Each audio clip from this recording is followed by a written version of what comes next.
ওটা সমাধান করাবো। সেটা হলো কোনো সরলরেখার অক্ষত্রয়ের সহিত সমান কোণ উৎপন্ন করে তাহার দিক কোসাইন নির্ণয় করো এবং কোণগুলির প্রত্যেকটি আলফা হলে দেখাও যে sine alpha equal to plus minus 2/√3। এখন এখানে একটা অপরিচিত শব্দ আছে দিক কোসাইন। দিক কোসাইন কাকে বলে? তাহলে কোনো সরলরেখা যে এক্স অক্ষ ওয়াই অক্ষ জেড অক্ষের সাথে আলফা বিটা কোণ উৎপন্ন করে, তাহলে এটা ধরলাম আমরা এক্স অক্ষ, এটা ওয়াই অক্ষ, এটা ধরলাম জেড অক্ষ। এখানে এক্স অক্ষের সহিত আলফা কোণ এরকমভাবে, আর ওয়াই অক্ষের সহিত বিটা কোণ, আর জেড অক্ষের সহিত গামা কোণ উৎপন্ন করে। তাহলে এখানে আমরা ধরতে পারি দিক কোসাইন এল ইকুয়াল টু হলো কজ আলফা, আর এম ইকুয়াল টু হলো কজ বিটা, আর এন ইকুয়াল টু হলো কজ গামা। তাহলে দিক কোসাইনকে আমরা কি দ্বারা চিহ্নিত করি? এল, এম এবং এন। তাহলে এক্স অক্ষের সহিত আলফা কোণ উৎপন্ন করলে L equal to cos alpha, আর M equal to cos beta, এটা ওয়াই অক্ষের সহিত বিটা কোণ উৎপন্ন করে। এবং জেড অক্ষের সহিত যদি গামা কোণ উৎপন্ন করে তাহলে এন ইকুয়াল টু হলো কস গামা। এবার আমরা অঙ্কের সমাধানে আসি, সলিউশন। অঙ্কটা করার জন্য এটুকু জানতে হবে।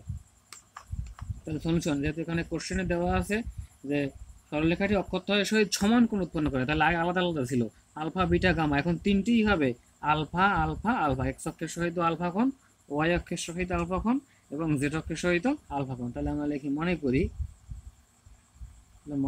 সরল রেখাটি অক্ষত্রয়ের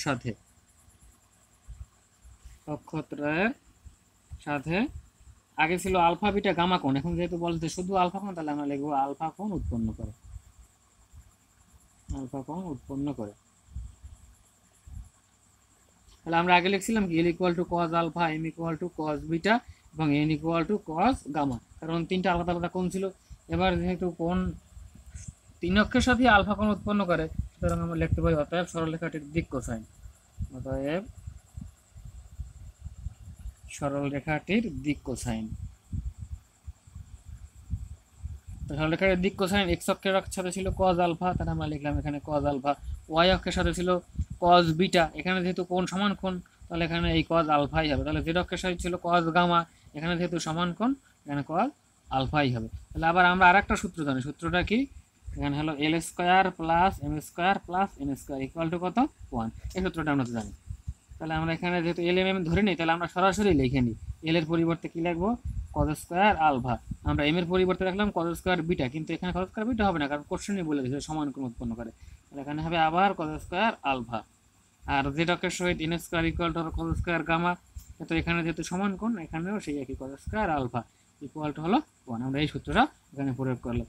তাহলে এখানে কজ স্কোয়ার আলফা কয়টা আছে? 3টা আছে। তাহলে 3 cos square alpha equal to হলো 1। এখন এখানে 3টা গুণাকারে আছে, সাইড চেঞ্জ করলে ভাগ হবে। Cos square alpha equal to হলো 1/3। উভয় পক্ষে যদি আমরা বর্গমূল করি তাহলে অবশ্যই কি হবে? একটা প্লাস মাইনাস আসবে। আর যেহেতু 3 এর বর্গমূল যদি 9 হইতো তাহলে আমরা লিখতে পারতাম 3, 4 হইলে 2, কারণ এখানে √3 এর বর্গমূল হবে দশমিকে, তার জন্য আমরা √3 আকারে রেখে দিলাম। তাহলে যে কোণ উৎপন্ন করে সেটা আমরা কত পাইলাম? Plus minus 1/√3। এটা সমীকরণ আকারেও দিতে পারি, আর এভাবে রেখে দিতে পারি, 1 নং সমীকরণ দিতে পারি, এইভাবে রাখতে পারি। এখন পরে কোশ্চেনে আবার প্রমাণ করতে বলছে, দেখাও যে sine alpha equal to plus minus 2/√3। তাহলে এখানে আমরা আবার লিখতে পারি, আবার আমরা কেবল যে প্রমাণটা করে আসলাম তার ঠিক উপরের লাইন কি আছে? Cos square alpha equal to 1/3। এখন আমরা একটা সূত্র জানি 19 ত্রিকোণমিতিতে করে আসছি যে sine square theta plus cos square theta equal to 1। এটা থিটাটাকে আলফা দ্বারা রিপ্লেস করতে পারি, তাহলে এখানে হবে sine square alpha plus cos square alpha equal to 1। তাহলে আমরা এই সূত্রটা এখানে প্রয়োগ করি। তাহলে প্রয়োগ করলে আমরা যদি কজ স্কোয়ার আলফাকে রাখি তাহলে সাইন স্কোয়ার আলফা প্লাস থাকে, চিহ্নটা পরিবর্তন হয়ে মাইনাস হবে। তাহলে আমরা কজ স্কোয়ারের পরিবর্তে লিখতে পারি 1 মাইনাস সাইন স্কোয়ার আলফা, আর এখানে ডাইন সাইডে ছিল 1/3। এটা যেভাবে আছে সেভাবেই থেকে যাবে।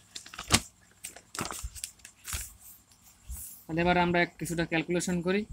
তাহলে এখানে 1, এখানে 1/3টা প্লাস আছে, সাইড চেঞ্জ করলে মাইনাস হবে equal to sine square alpha, কারণ এখানে সাইন স্কোয়ার আলফাটা মাইনাস আছে, সাইড চেঞ্জ করলে প্লাস হবে, শুধু চিহ্নের পরিবর্তন। যে কোনো একটা সংখ্যাকে অপরিবর্তিত রেখে যদি সাইড চেঞ্জ করা হয় তাহলে সবগুলোর প্লাস থাকলে মাইনাস হয়, মাইনাস থাকলে প্লাস হয়। এবার সম্পূর্ণটা চেঞ্জ করলাম কিন্তু কোনো চিহ্নের পরিবর্তন হবে না, কারণ কি সবগুলোই চেঞ্জ করছি, টোটালটা বাম সাইড ডান সাইড, ডান সাইড বাম সাইডে।